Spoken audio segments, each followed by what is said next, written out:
Nathaniel. ゼイツが邪魔しに来て、次はお前ですか。死んだと思ってましたがね。結局最後になってしまったが、一番身近なお前を騙していてすまなかった。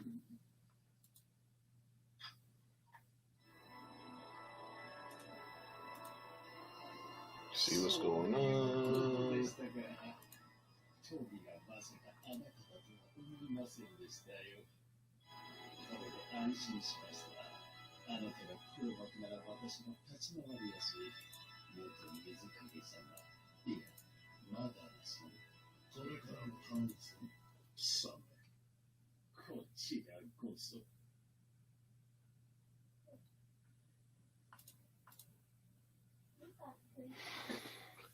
Oh man. All right, we'll give it a few minutes. If you guys hear Japanese speaking in the background, my son is down here with me watching Naruto. So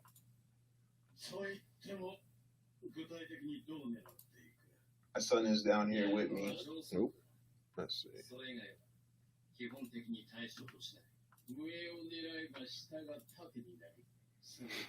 All right. We'll give it a couple more minutes and then we'll get started. I wanted to do something a little different today. So is it Paradise 101? Thank you for joining. Let me turn it down a little.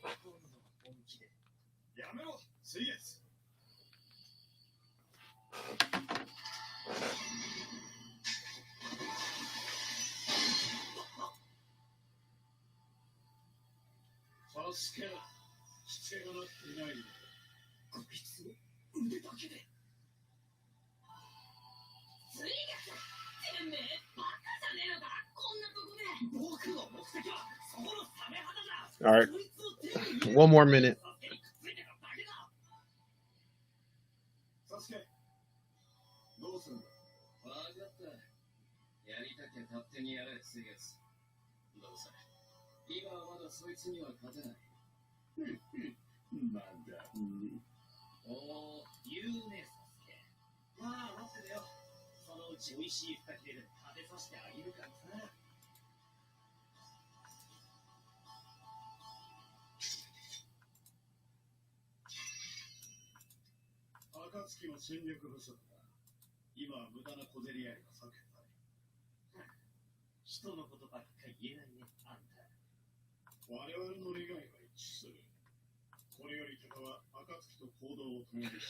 Axe Grinder 69. Sure, go right ahead. What's your question?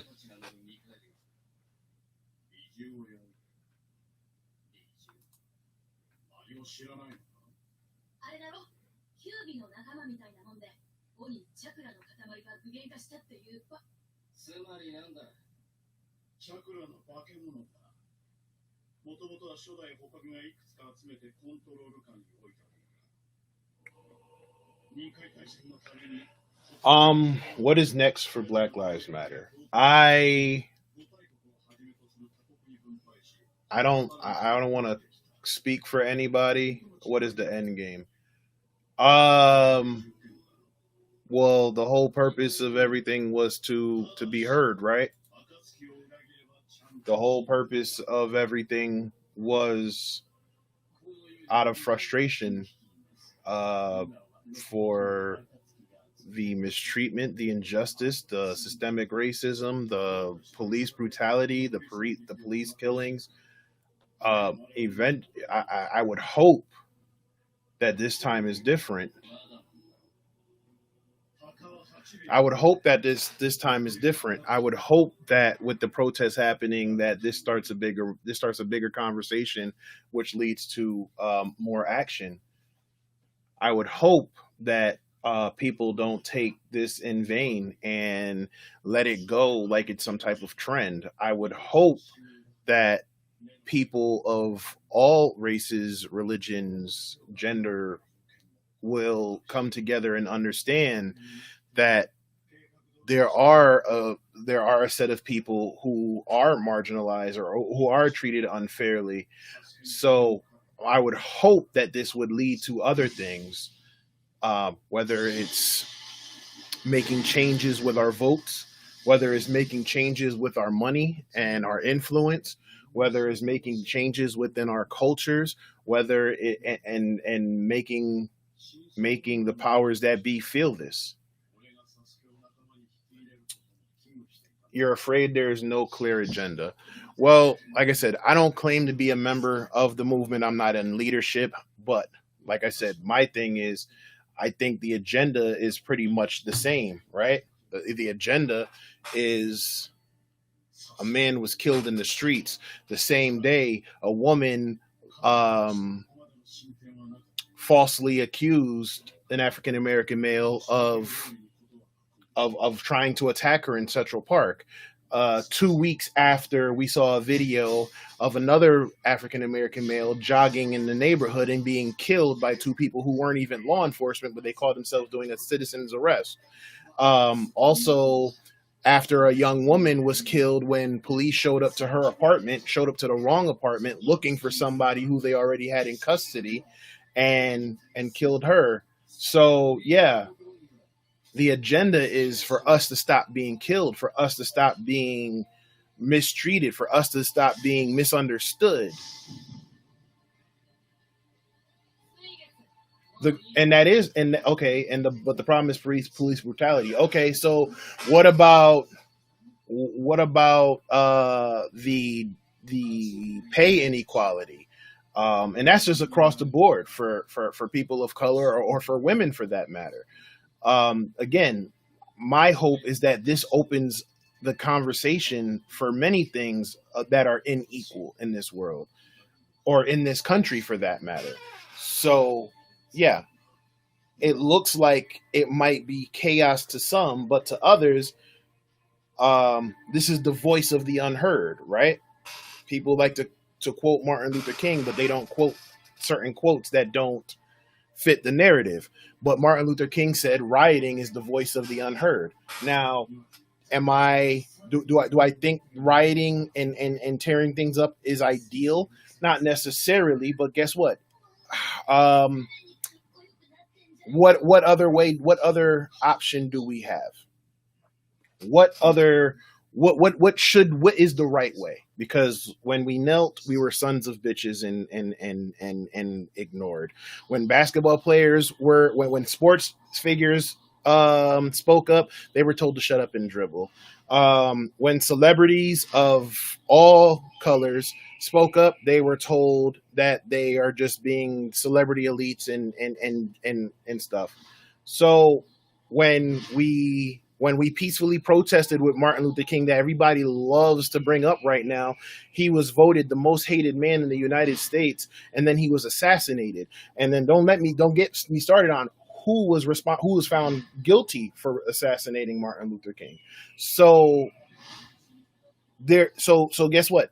There is no clear cut way to protest. Just like how you may not agree with how people are protesting. People may have not agreed with people storming Capitol buildings with assault rifles because they wanted to get a tattoo or their haircut. So so guess what? You can't look at the property and be worried about what's happening to the property and not ask the question, well, why that's happening.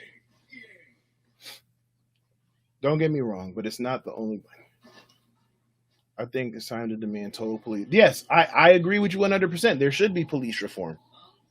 And like I said, I hope this opens up a bunch of different conversations about inequality and about everything. I agree with you. I agree with you 100% that, yeah, this should open up, this needs to open up a floodgates of a bunch of different conversations. However, the conversation at hand right now is that a man was killed in the streets by police for $20. That's what his life was worth to those police officers.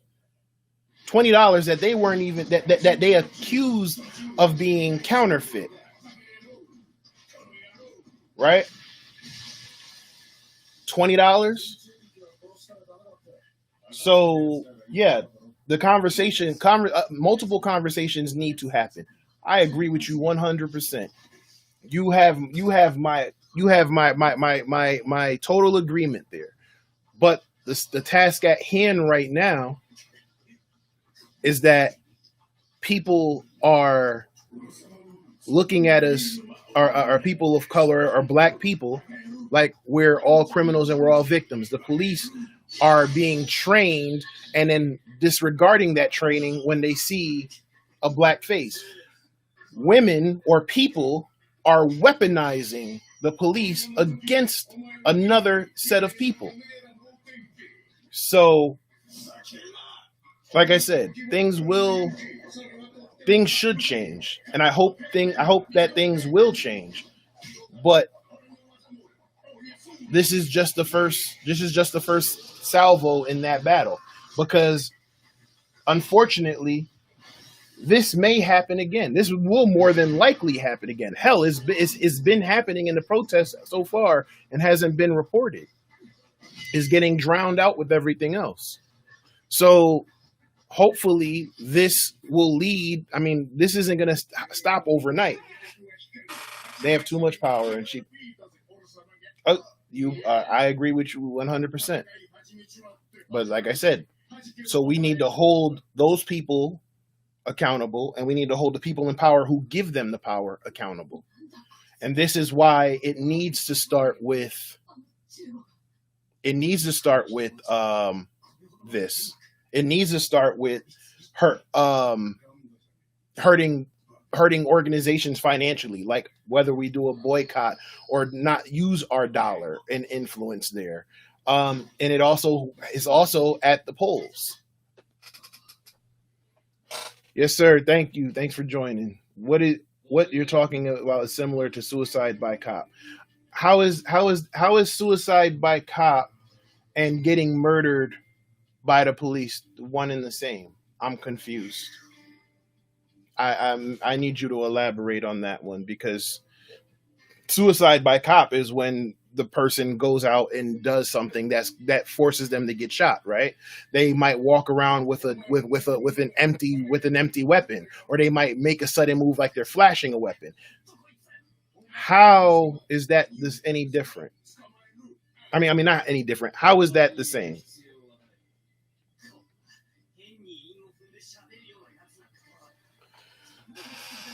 For everybody else who's joined, thank you for joining. I really wanted similar, not the same. Okay, well, I'm still gonna need to see. I need to understand how that's similar. I wanted to take today, honestly, to just see how people are feeling, because I know how I'm feeling about it, and I know how I've felt the last almost 2 weeks now. And again, if I'm gonna help or try to help people or try to be the change that I want to see, if I know I'm struggling internally, I want to try to give people a place to voice their frustrations as well. That's what I wanted today to be about. If someone calls the police for any reason and they murder someone, it's because they have bad training.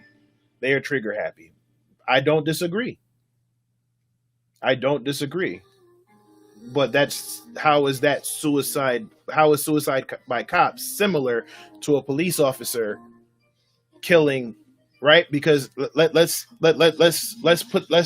just give two. Would you mind talking about? What is it? I'm going to delete 5. I will in 1 second. They are trigger happy.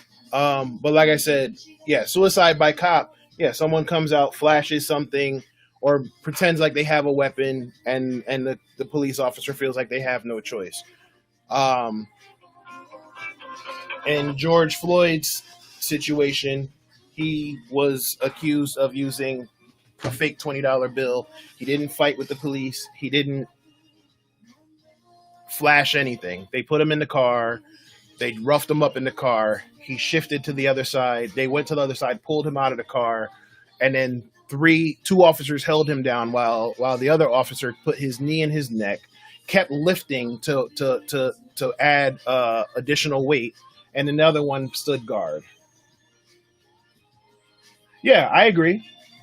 I agree. And then, like I said, and again, mistakes happen, but these weren't mistakes. Breonna Taylor wasn't a mistake. Tamir Rice wasn't a mistake. Sandra Bland wasn't a mistake. Like these, like, you know, Ahmaud Arbery wasn't. They weren't even cops, but those people felt empowered by the police in that community. So I'm all right. Would you? All right. So being a black person in the tech industry, it's difficult. I don't know how else to put it. It's difficult. There are several people in here who are more than welcome to chime in with their comments. Heck, I'm even doing I can even have you guys jump on, and I'll put the link here if they want to get on camera. But yeah, it's definitely difficult. You know, it's always kind of feeling, for me personally, it's always felt like, you know, I had to work twice as hard to get half the respect, or I had to, I definitely had to take the harder route to get where I'm at. It's Then you have those who we like to call the gatekeepers, who tend to try to challenge or disagree with everything you do, or they feel like they need to question your qualifications, or they make interviews more difficult. I mean, just being, it's not even just in the tech field. I mean, I was a black man in the military before anything, and I remember I had the second highest grade point average in my class. And my first day at my new squadron, the sergeant looked at me and said, I didn't know affirmative action moved over to the military. I'm the second ranked person in the class.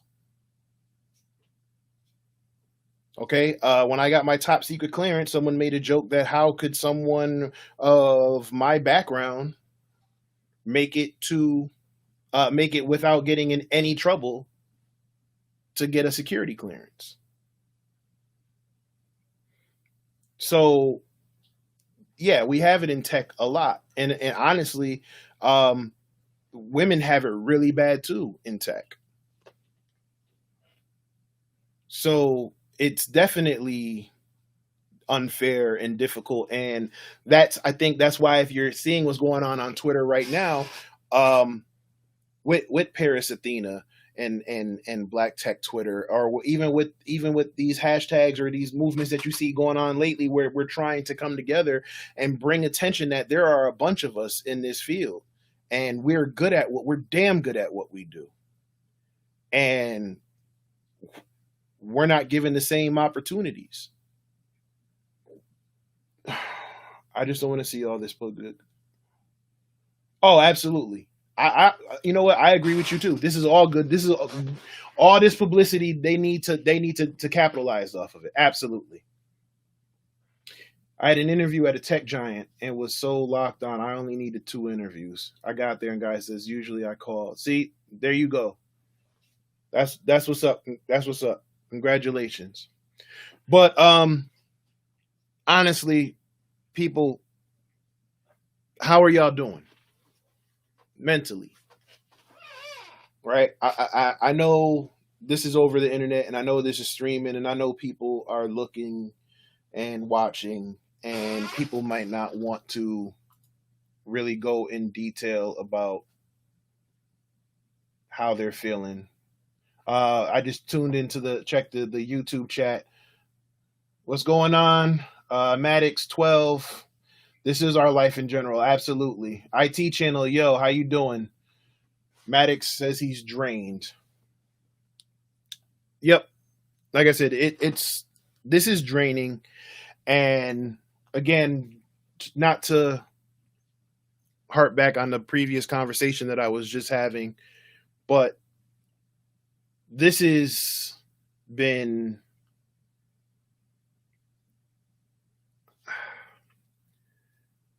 this This was in the making, right? And please, anybody who disagrees, stop me if you disagree, or if you have a comment if you disagree, right? This let's take it back from before this. Cried all week. I know the feeling. I can relate. And thank you for sharing. Right? So let's go back to January, where we weren't sure what was going to happen with the coronavirus because it wasn't taken that serious yet. But Kobe Bryant passed away, right? And some people look at it like, oh, he was a sports figure or whatever. But that impacted a lot of people. I know it impacted me. Truth be told, like I said, I wasn't the biggest Kobe Bryant fan early on in his career. And then just kind of seeing his work ethic and seeing how the effort he put in his craft was amazing. And I learned to respect him. And then seeing what he accomplished outside of the court, winning the Oscar, and then seeing what he was doing for women's basketball and everything like that, it made me admire him as a man, like not even as the basketball player that he was, but as a man. And then to see what happened to him was tragic, right? I don't care what most people, that affected a lot of people, right? A few weeks after that, now we're starting to hear about the coronavirus. A couple weeks after that, now we're starting to get quarantined. So now that has an effect on people because now their life as they know it is changing, it's altering. You're home every day. You're dealing with the kids. Everybody's home, right? And it's absolutely rest in peace to all of them that passed, right? So now we're in February. Now this is happening, right?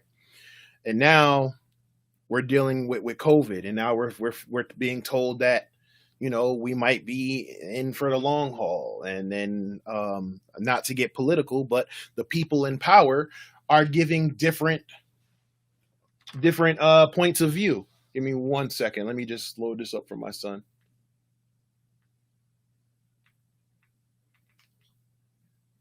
He started fighting Killer B yet? Huh? Okay. Yeah. It's about to get interesting. Right? So sorry you guys. But yeah, so now we're stuck on quarantine. Now, as we're going through that, we start to hear more and more things, more negative press about just the world, honestly. Now let's just fast forward to May. We start to hear about what happened in February with Killer B. Yeah, we start to hear what happened with Ahmaud Arbery, right? We start seeing the video, and now the story's starting to come together. The press or certain media outlets started to paint him in a negative picture, which is something that they always do. Right? The victim is never when it's a police involved shooting or a white on black shooting, the victim is never the victim. The victim ends up becoming somehow the suspect or vilified, right? Okay. They did it to Trayvon Martin, they did it to Mike Brown, they tried to do it to Sandra Bland. This is their MO. So we knew it was coming, and they tried it. And then come to find out the story doesn't hold any weight. They're trying to bring up stuff from 2017 that honestly, if they try to use that as their evidence, and it also makes the police look bad because the man had his hands up and they tried to tase him anyway. So now we're angry.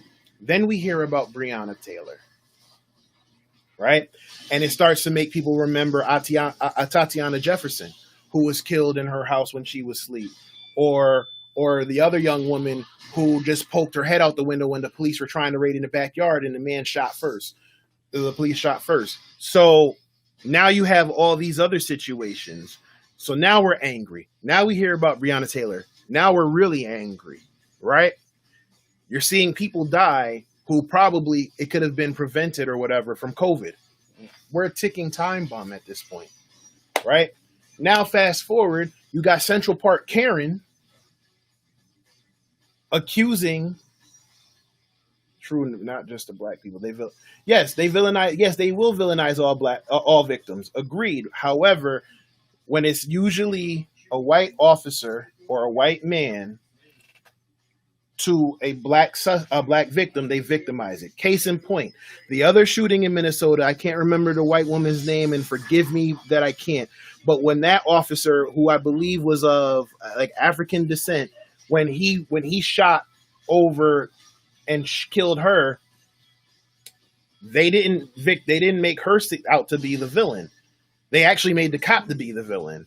So that's that's my point right there, right? That cop got in trouble. He got prosecuted, no problem. But that woman wasn't. You didn't hear anything about that woman, right? You didn't hear even she had so much as a parking ticket. And I'm not trying to compare the two. I'm just going off the facts, right? So now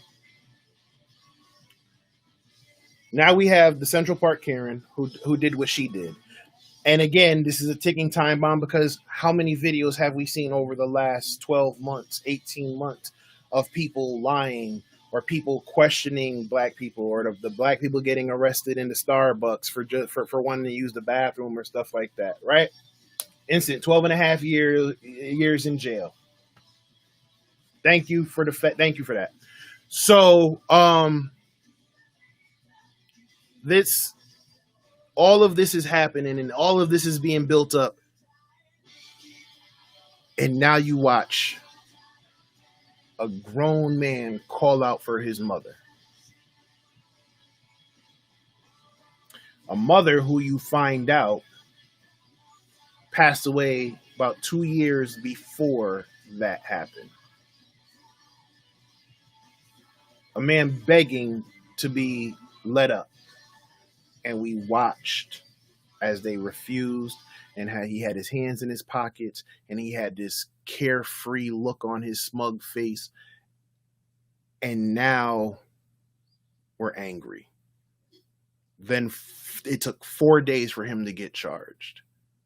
And then he got charged with 3rd degree. So yes, everybody's angry. Everybody's upset. This is boiled over, and enough is enough. So you have people who are drained. You have people who are angry. You have people who are sad. You have people who are like me and all of the above. Like, I'm going to be honest with you. This whole thing has messed up my sleeping patterns. It's messed up my moods. It's messed up so much internally with me, for more than one, for more reasons than I'm actually putting out there. But that's what I wanted to talk about today. That, I want people to know that it's okay to not be okay, right? Whether in this situation or just in general, it's okay to not be okay. It's okay to say that you're not okay. It's okay to, if you feel like you need to cry, or you need to let off some steam or something, if you can do it in a productive and healthy way, then go for it. Too many times in the black community, especially when I was growing up, mental health wasn't talked about. And if it was ridiculed. We didn't go out. We didn't believe in go out and getting therapy and all of that. But now, that's essential, right? I mean, stuff that we see on a daily basis can be traumatizing to anybody. So that's why I am stressing the fact that, find something or someone that you can talk to. It can be a spouse, it could be a friend, it could be someone on social media that it could be friends through your video games, it can be your pastor, it could be your therapist, it can be anything, right? Brazilian jiu-jitsu. Yeah, like you got to be able to let it out, man. You got to, because if not, it internalizes and it gets worse, and it leads to unfortunate situations. So, and again, I'm not just speaking like I read this in a book. I'm speaking from experience. I'm speaking from something that I know because something that I've lived. So like I don't want anybody on here, whether I agree with you, disagree with you, hell, I might not even personally like you, but that doesn't mean I want to see the worst happen to you, right? Like I want you to be healthy because even if we don't agree or we might be at odds, I would like you to be healthy enough where we can come to some type of middle ground or we can come to some type of understanding or you can change, you might be able to change my views or I might be able to change yours because nobody's perfect. Gotta channel that anger. Absolutely, right? And again, I think what's happening right now all across the world again is sparking that conversation, or at least it should, right? I think we've gotten past the point of trying to deflect and trying to blame or trying to use padded stats of, or trying to use whataboutisms like black on black crime or crap like that. Like I think at this point we're way beyond that. I think the conversation really needs to be had, and the question that needs to be asked is why, right? And sometimes people not may not want to ask that question because it might require taking a hard look in the mirror, right? And people don't want to have, some people don't want to have that look in the mirror, but you got to. So like I said, hopefully it does. I agree, and it's definitely an international thing. I mean, again, I think there was something about watching that whole video that just really struck a chord with everybody, because that could have easily been one of us. That could have easily been someone we know or someone we love or someone that we're friends with. It could have that simple. And again, to see the people who took an oath to protect and serve, the one doing it and basically having a look on his face like he didn't care, like he just knew he was going to get off. I think that's what angered everybody, and I think that's what led it to be different. And guess what? I don't care what led it to be different. I'm grateful that it's different. I'm grateful that more people are standing up and speaking out. I'm grateful that more people are starting to see what people have been talking about. And I'm grateful that people are showing different points of views and it's opening people's eyes. You can't force beliefs, but you can change policies. You can't force beliefs. You can't, but if you can get someone to at least acknowledge that there's a different way of thinking, that's a start. You'll always have racist police, you'll always have racist people. Which side, I don't want to get sidetracked, but to everyone who followed and subscribed to my Twitter and my blog yesterday, thank you from the bottom of my heart. To be honest with you, when I put that tweet up, it wasn't really to get that type of response. It was just more to me saying, good riddance to those who didn't seem to agree with what I was saying. Although what I said wasn't harsh or wrong in any way. So thank you for that. And thank you for everybody who has been reaching out to me behind the scenes and checking on my well-being and asking how I'm doing. Like I greatly appreciate that. Cause like I said, I've been open and vocal of saying it like, nah, I'm not okay by this. This is definitely bothered me in a way that has kind of shook me to my core. Like I said, I haven't really been able to focus on anything, whether it's work, whether it's side projects or anything like that. I actually had to kind of take time off. just because I'm no good to anybody like right now. Like my job, my team, you know, relies on me to do a lot, and if I'm not at my best, then um, that has ramifications, right? So I had to kind of just take a step back.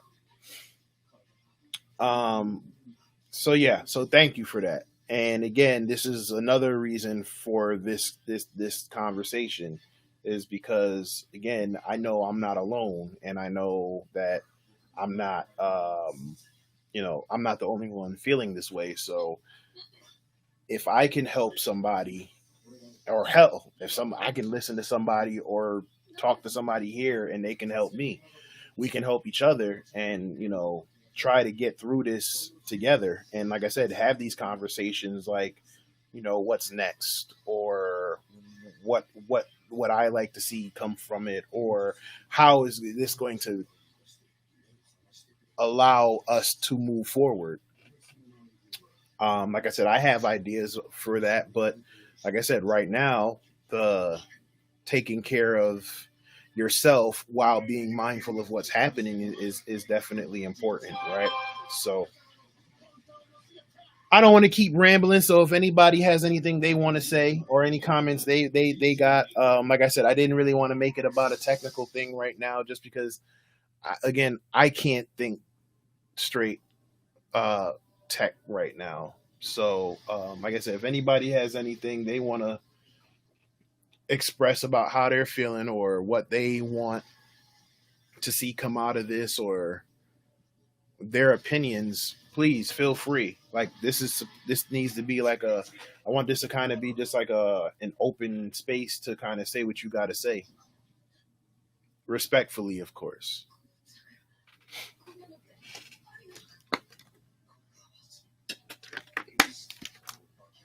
I think if no one is disturbed by this, they must be dead inside. I agree. I agree.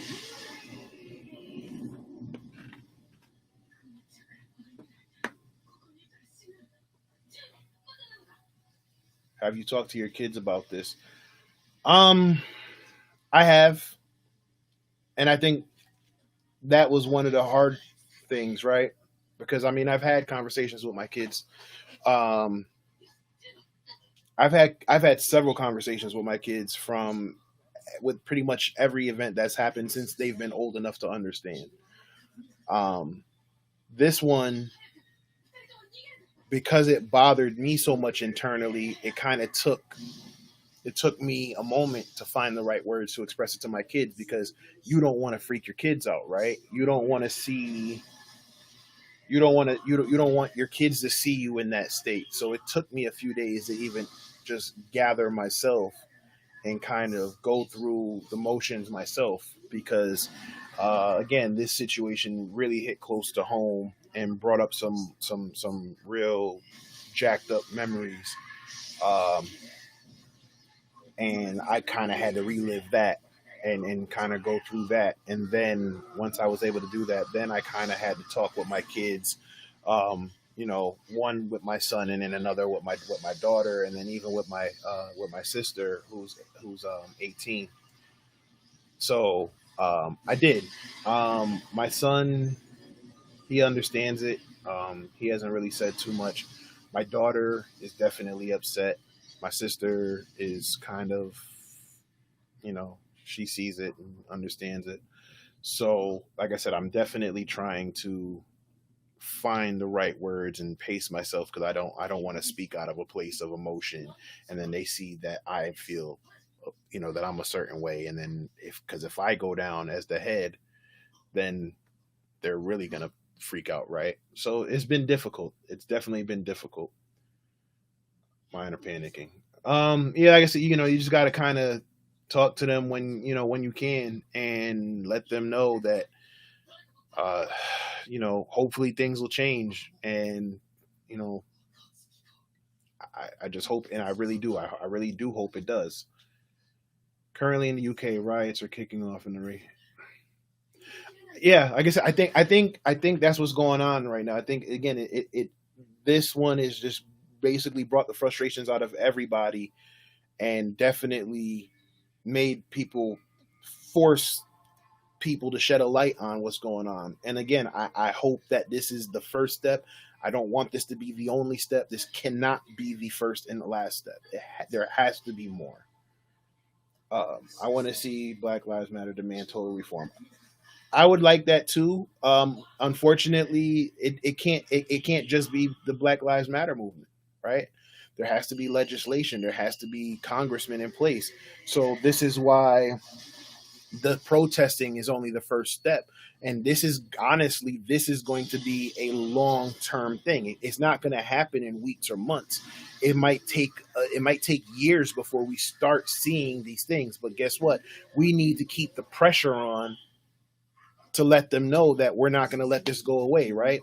In the civil rights movement, when they boycotted the buses, that lasted 380 something days. So that's over a year before they started making changes. So we need to definitely keep the pressure on before to enforce these changes. That's what needs to be done. Yeah, no, we need to evolve. And like I said, Black Lives Matter. Like I said, it can't be. It's not going to be just them, because you have politicians, Republican and Democrat, who don't give a damn. I mean, look at the congressman in New York. What's his name? Engel, who got caught on the hot mic and said, if I didn't have a primary, I wouldn't care. These are the people that we need to get rid of. I don't care if you're Republican. I don't care if you're a Democrat. Throw the whole damn Washington, D.C. out for all I care. Get all them motherfuckers out of here. Right? Just like how, remember when you were a kid growing up, if you played sports, every year you had to try out for the team, right? You had some that were like the superstars that you knew really didn't have to try out as hard as everybody else.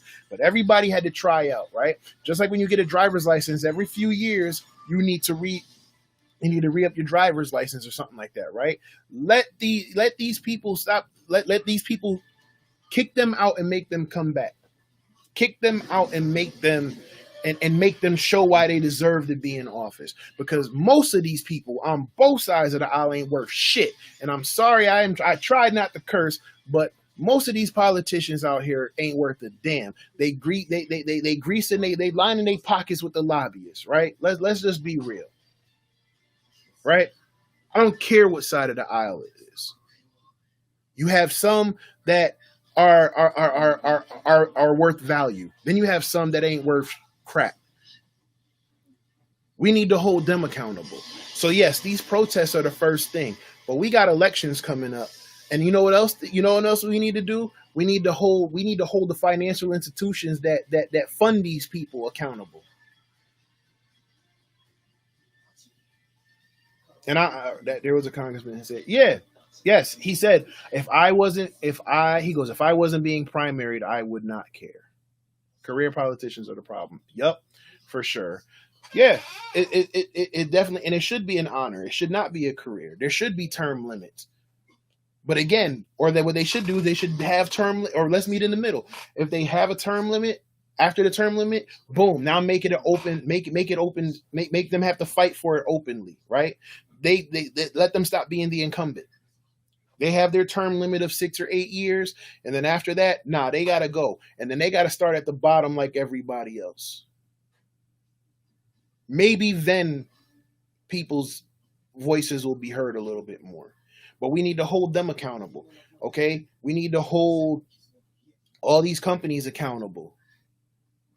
Like, I'm gonna be honest with you. I personally think that you see how people, how they're, you got some stores now, they're already stocking the shelves for 4th of July. I wouldn't spend a damn dollar on 4th of July right now. However, do your cookouts for Juneteenth. And you know what? Instead of going to the bigger stores that you think have questionable value, go find that farmer's market. Go find that mom and pop shop. Okay, you want to talk about supporting businesses and helping rebuild the communities that might have been damaged in these protests? Start with them. They have to feel it from different angles before they realize, oh, They're not playing around. They're serious. And again, I think if everybody is coming together now for this cause, then they should come together for everything else with it. Then let's have that conversation. Then let's see where they stand. Because I'm gonna be honest with you, if this is it, when you see it starting to die down with the curfews. If this was it, this was our best shot. Ain't nothing gonna come of it. But like I said, I'm not just talking about the president or the senators. I'm talking about governors, mayors, aldermen, other congressmen and women. Hold all of them accountable. Board of Education people, the whole board. If you have a position of power in your community, you need to be asked, what are you doing for us? That's how that's how I feel about it. Because if not, it's only a matter of time before this happens again.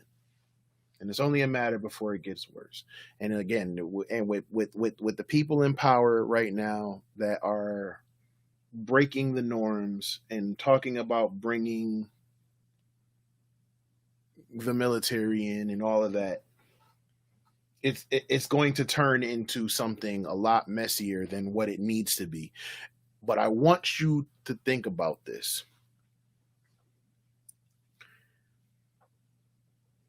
They would rather threaten to bring in the United States military on their own people, deem their own people the enemy, before they look within themselves and ask,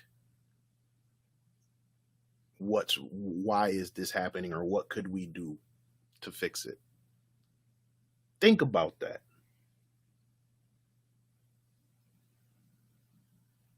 You have the president of the United States saying, when the looting starts, the shooting starts. You have the president of the United States saying, I would sick vicious dogs on the protesters. You would do harm. You would see your own people have harm done to them before you ask, what can we do to fix it? And I'm not saying it just because of who's in office, because guess what? If Obama was in office and he said no dumb crap like that, I'd hold him accountable. I'd want him held accountable too.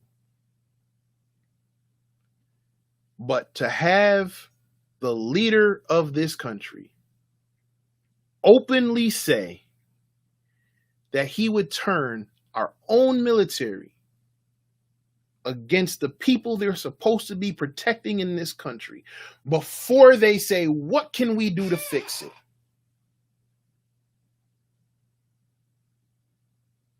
You push people out of the way, including people of religion, out of the way so you can go across the street and for a photo op holding a Bible, and didn't bow your head and say, can we pray for the country real quick?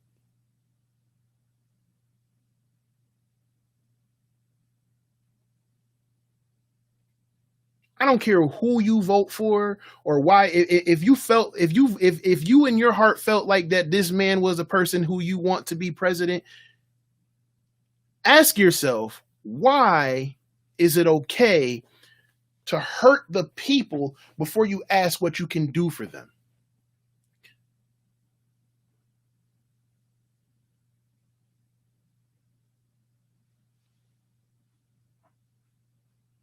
I don't understand that. And the military, they're stuck because they took an oath. They took an oath to protect and defend the Constitution against all enemies, foreign and domestic. Foreign and domestic. All enemies, foreign and domestic. We were deemed, the protesters were deemed, we were deemed the enemy. And at least that's what you're proposing. Because you didn't call in active duty, you have the Guard. Think about that. That's the extreme you're willing to do. You're willing to throw the country into chaos and turmoil before you can say, what can we do to help these people? What can we do to make these people feel less than marginalized? Why? Because just like we were talking about Axe Grinder, because if you have that conversation, then other conversations will have to happen. And now you have to, and now you're going to be forced to actually make some damn changes. So rather than do that, let's just rough them all up. I think people tell him a lot of things. Do you think someone told Trump after his speech, you can't put us in martial law? I think people tell him lots of things. I think I just think he has other people in his ear honestly, I just don't think they care. I don't think they care. And again, I don't want to get too political in it, but that plays a factor in your mental health, especially if you are someone, a person of color, if you're a black person, where different things are being happening in your community because of these policies he's putting in place. It's almost like on a weekly or monthly basis, you're being told, hey, we don't really care. Then you get the talking heads who look like us to parrot what you're saying, so it's okay, or to say what you want to say. So you get your Kanye West and your Candace Owens and what's the other guy on Twitter, Terrence Williams or whatever his name is. You get all these other people on here to say the things that you want to say, but you can't say because someone might look at you and say that's too far.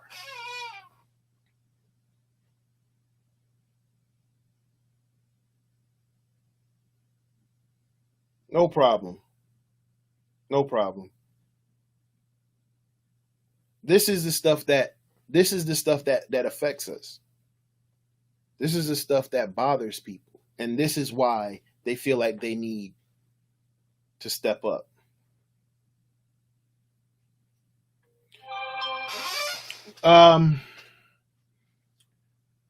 So the silent majority, he's harkening back to Richard Nixon back in, I think, 1968. But the silent majority, I think he might be referring to, are those who are the same people he said were very fine people when they were walking with tiki torches, saying that Jews will not replace them. If you want my opinion. But again, this all plays into it, because now, if you feel like you're living in a country where the officials don't care about you, and you're working in a field, or you're working for a company, or you're working for wherever, and you feel like those people don't care about you, and then you go home and then you're worried because the police don't care about you, what does that do to one's psyche or morale? That's why I keep saying it's a bigger picture. What does that, how would that affect you if you felt like from the highest points of power, from the highest points of power on down, there might be someone in a place of power who thinks you are lesser than?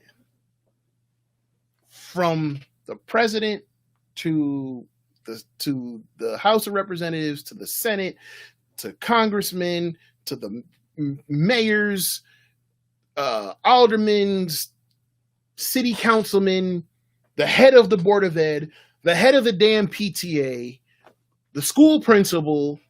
There might be, I'm not saying all of them, but there might be some that don't believe me. Look at the mayor, I believe in, was it Missouri or Mississippi, that basically said, if he can say he can't breathe, then he's breathing, he's fine, right? Again, let's go back to the congressman who said if he wasn't being primaried, he wouldn't be caring about any of this. So again, you come in and day out, either being told or feeling like you're lesser than, because you're made to feel like you're lesser than.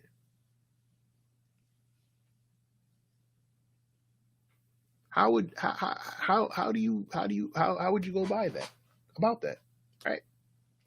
So I'm been going a little bit over an hour now. Like I said, I just wanted to